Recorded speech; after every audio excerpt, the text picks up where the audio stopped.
Hello, and welcome to the very first episode of my new Pokemon series, Pokemon Emerald Level Locke.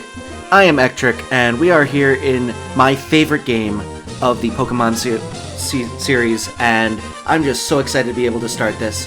So, I'm just going to start going through this. I am playing on an emulator, so there's no internal battery, which is why it's dry, but we will be making a new game right here.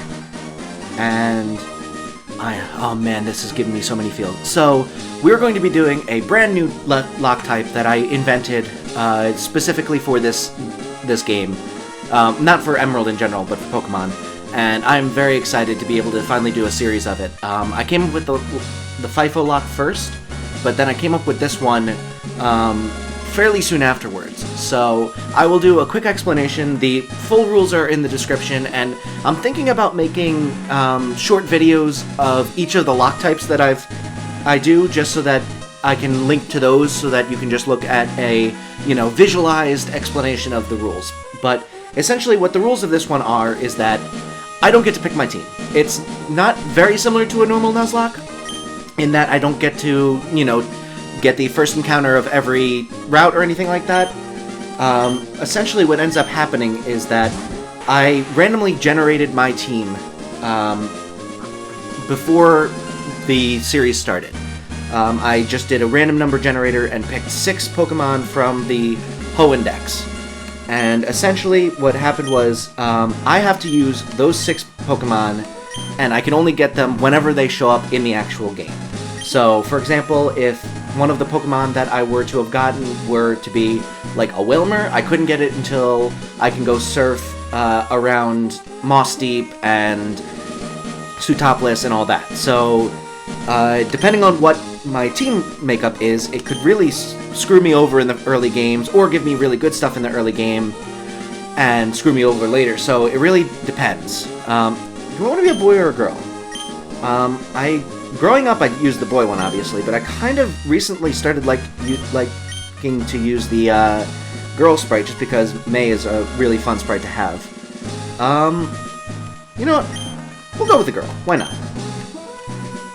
So we are still named Ectric, but we will be a girl this time.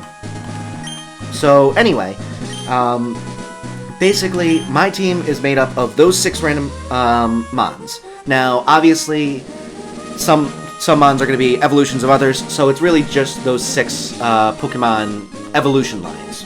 So if I were to get Wilmer, I could have a Wailord on my team. But essentially, my goal in this series is to basically have my team gain the fewest levels possible, hence the level lock. So the way that will be counted is that every time I get a new Pokemon on my team, that's part of the 6 Pokemon that are on my lineup, whatever level I catch them at will be the starting level, and then every time they level up, it will increment on the layout, and essentially we will keep playing through the entire game until I beat the Elite Four and Champion, and then once that is over, we will basically count the difference between whatever their level is at the end of the game, between what they were at when we first got them. And then we'll add up all those differences and get our final total of levels we gained throughout the entire series. And that will be our final score, and our goal is to get it as low as possible. So if we start off with 6 level 20s and end with 6 level 60s, that's 40 times 6, so 240, and we will get a score of 240, and our goal is to make that number as close to 0 as possible. Now, obviously, it's going to be pretty much impossible to get it below, let's say, like 100, because unless our team consists solely of Pokemon you can get really late game at a high level. But I know what you're thinking. One of the issues with this is that what happens with the starters? We can't start off. What if we don't get a starter as one of our 6? So the way that's going to work is basically you're going to have I'm going to get to choose whichever starter I want, and we will be able to go along with them. Their levels that are gained will be included in the final total. And but once we can catch one of our actual team members, we have to box the starter, and we can't use it again, no matter what. So, with that, I think I will now announce my teammates right before I get out of the truck. We'll stay here for a second. I'm going to do a quick cut for a second, so hold on. Okay, I'm back. Sorry, I had to pull up the list. So, our team is going to consist of Graveler, Beautyfly, Whismer, Starmie, Seviper, and Spoink. So, those are going to all show up on the layout just now. And again, it's going to be any of those evolution lines. So if we can catch a Geodude, we'll get that instead. If we can catch a Wurmple, we'll get that instead. It doesn't have to be the final evolution or whatever evolution is listed that we have to catch. But with that being said, the first Pokemon that we're going to be able to catch is the Beautifly as a Wurmple in the very first route. So we're not going to be able to use our starter very much, but we are going to get started now. So we'll head out. And, oh man, this music is so nostalgic for me. I love this game so much. Alright, we're here. It must be tiring riding with our things in the moving truck. Well, this is Little Root Town. How do you like it? This is our new home. It has a quaint feel, but it seems to be an easy place to live, don't you think? And you get your own room, Ectric. Let's go inside. So, while we go through this tutorial section, there's one other rule that I need to talk about, and it's if we have any sort of deaths. So obviously, because we have our team selected for us, we can't exactly have the normal Nuzlocke rules that if a Pokemon faints, it's dead and you can't use it anymore, because we would only have 6 chances before we completely lose the game. So the way that I want to go about it is that we're going to instead have it where I get penalized every time I die. So, every time a Mon faints, essentially I can choose one of 3 options. One is to go the route that I told you I was talking about earlier. It is that it just dies and you don't get any replacement and you now have a dead spot on your team. Obviously, I'm probably not going to end up doing that unless the Mon I have is a really, one that I'm never going to be using and my team is already pretty good otherwise. But that is one option that we can do. The second option is we can take I think it's it's either 5 or 10 level penalty. So basically, in the penalty box, it'll get +5. I think it's 5, and we will basically get re-randomized a new team member and have to go try and catch them whenever they're available in the game. So that's option 2. Option 3 is I can revive the Mon that just fainted, but I have to take a penalty of however many levels it has gained currently. So let's say I caught my Beautyfly, which was a Wurmple at level 2, and at level 11 it dies. It faints. I can revive it and take a 9-point penalty. So that's the way that fainting is going to work. Hopefully we won't have to interact with that kind of issue too much, but we will get there. We will cross that bridge when we get to it, if we get to it. Alright, so our dad was just on TV, and we missed him. And, I mean, he's, like, 2 towns over. It's really... He's the most, the dad in this game is, like, the most in our lives of any, dad that you ever see in a Pokemon game. Do we have to go talk to our neighbor first? Probably. Trying to remember the early game in here. Oh, another thing. I can actually use Speed Up normally. It's no longer like the first gen ones where it it is way too fast and immediately warps us from one side of the room to the other. What's it here? Oh, okay, we can't take this up. What's up, Brendan? That's me. I'm Ectric. Huh, it's almost like I knew your game because I've played this a bunch.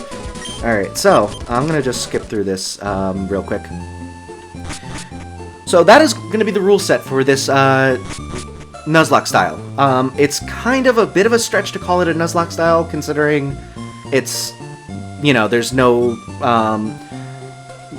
fainting equals death, really. But I'm gonna stick with it because it's close enough. It takes enough of the rules of the Nuzlocke, and it also means that I can continue using the marketing of calling it a Nuzlocke. So, with all that being said, the starters are not randomized, so I'm going to be picking my very first Pokemon, a Torchic. Emerald was my first game growing up, and I picked Torchic as my very first Pokemon, so we will be going with my childhood pick. Also, because the rules are... we can just run away from this, right? Oh, we can't run away from this. So, because the rules specify that we need to gain as few levels as possible, I'm going to try and lose these early battles that aren't necessary, because if we lose them with the starter, it doesn't... As long as we can proceed in the game, it doesn't matter that we lose, because we're not going to be taking any penalties, and we also don't have Pokeballs, so the Nuzlocke technically hasn't even started. So I think the strategy here is actually going to be to lose this battle instead of having to risk the level of the Torchic going up. Especially considering our Mon is going to be almost immediately replaced by the Wurmple that can evolve into a Beautyfly. We're definitely going to want to keep this Torchic as low level as possible, because we're going to be switching over before we get anywhere in the story. So I'm going to just... come on. Alright, we're going to speed up. Just hit me and knock me out. Come on. Now, again, it doesn't matter because... Okay, cool. We can proceed. It doesn't matter. There's no level loss, so we don't get any penalty here. Alright, so we're gonna go talk to Professor Birch. I've heard so much about you from your father. I've heard that you don't have your own Pokemon yet. Well, I just had a wild Pokemon murder the one that I took from you. Can I keep that one? But the way you battled earlier, you pulled it off with a plum. Yeah, I definitely did very well by letting your Pokemon die and sating the Zigzagoon's bloodlust. I guess you have your father's blood in your veins after all. Oh yes, as thanks for rescuing me, I'd like you to have the Pokemon you used earlier. I received the Torchic. Hooray! So we do have to nickname it, and the nickname I gave my very first Pokemon was Help, because that's what Professor Birch said when he was being chased by the Zigzagoon. So I named it Help, all capitalization, and I think we're gonna have to go with Help. Although we'll call it Help Junior, because the original Help is sitting on a Emerald game cartridge that has been probably in my closet for years now. I should go back to that at some point and see what's on there. There's some good stuff, I bet. Alright, so let's go see Brendan. So I don't think we can buy Pokeballs until we beat Brendan, which means that we have to win the rival battle, unfortunately. Otherwise, we would just get the Wurmple, train it up into... I think Silcoon's the one that turns into Beautyfly. That's another issue that we're going to run into, is that we have the issue that... okay, we have to talk to this guy. Do we get a potion? Not the word. Let's go see if we can buy Pokeballs. But yeah, that's another issue we're going to have early game, is that Wurmple can evolve into two separate things. So, let's see. Can we buy... We cannot buy Pokeballs. That's a shame. Okay, well, we've got a potion. Worst comes to worst, we keep losing to Brendan and not taking any penalties because we don't have Pokeballs yet. So, as long as we run away from all our encounters... alright, run. Good. It feels like sacrilegious to be running away from encounters and not training up our starter, but unfortunately that's the best strategy to move forward in this game. So, let's fight you real quick. Good. Alright, he's level 5 as well, so we do have to beat this guy. Good. Alright, we beat him. and we do gain a level. So unfortunately, we did gain a level for our starter, which means we've gotten our first point in the series. Alright. So, with that, I think we can go back to the lab and get Pokeballs. And then we will start our Nuzlocke. But what I was saying before, and I kept interrupting myself with gameplay, is that the Wurmple evolves into two separate things. So we're going to have to basically catch more than one and level them up until they are until they are their middle evolution, to know if they're even viable to be on the team. So what I'm thinking is we are only going to count the levels of the Wurmple that evolves into a Silcoon. And then from there we will just it is Silcoon, right? Alright, well, Silcoon. We're going to say it's Silcoon.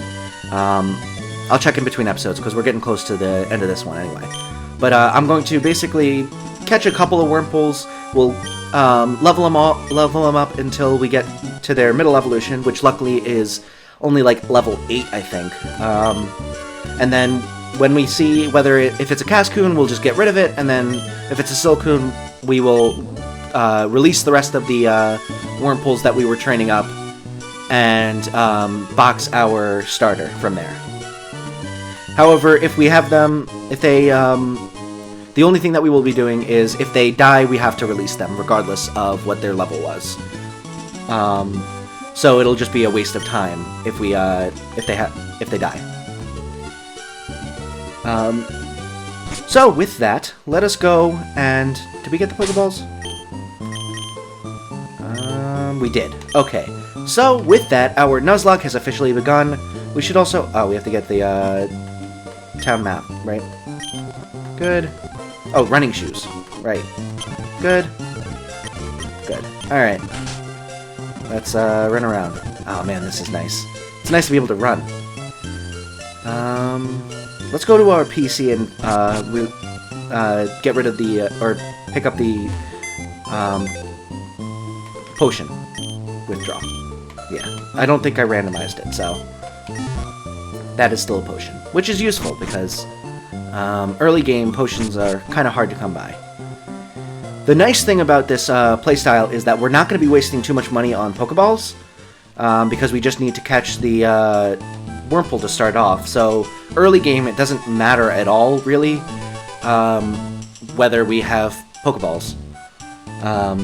So we can just use the ones we need, and then... oh, there's our first Wurmple. We probably should have healed up Help Jr. Let's see. So at this point, if he dies, we will end up getting a 1-point penalty here. Alright, so... good. And let's toss a Pokeball. Perfect. We've got our first Wurmple. What do we want to name our Wurmple? So we're gonna probably name them all the same thing, just because we don't know which one's gonna end up turning out to be our Mon. So let's see. A butterfly. We could name it Wormy, in reference to SpongeBob.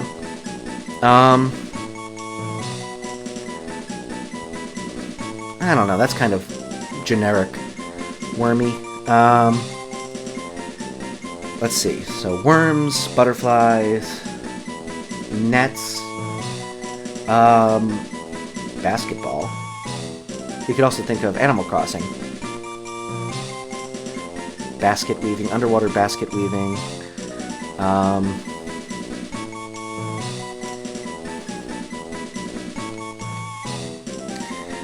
We could call it Basket.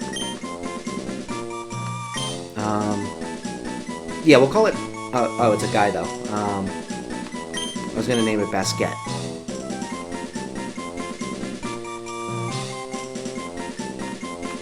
We'll call it Basket, and then we'll put an E on the end if it's a female. Alright.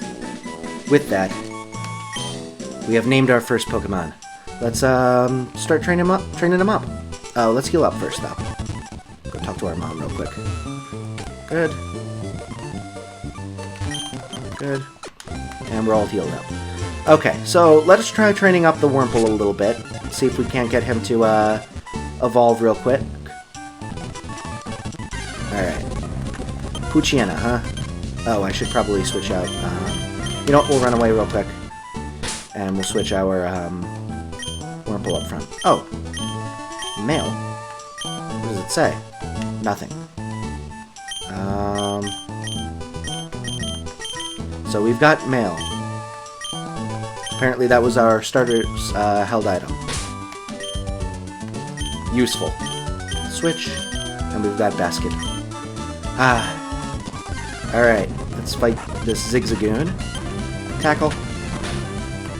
Come on. Really? Are we gonna really do this? Alright. I guess we have to go with our starter to help out on this first one. Alright. Don't want to worry about... Oh, man, that was nothing. Alright, well, this is going to take a little while. So, I think we will call it an episode. This has been a very interesting first episode. It was mostly me explaining the rules over the, tutorial. But I think it was a very nice first episode. So, with all that being said, to the tunes of Little Root Town, I hope you enjoyed this first episode of the new series. I'm so excited to be playing Pokemon Emerald and this new Locke type. We will see how it goes. I hope you have a wonderful rest of your day, and until then, I will see you in the next episode. Have a great day. Bye.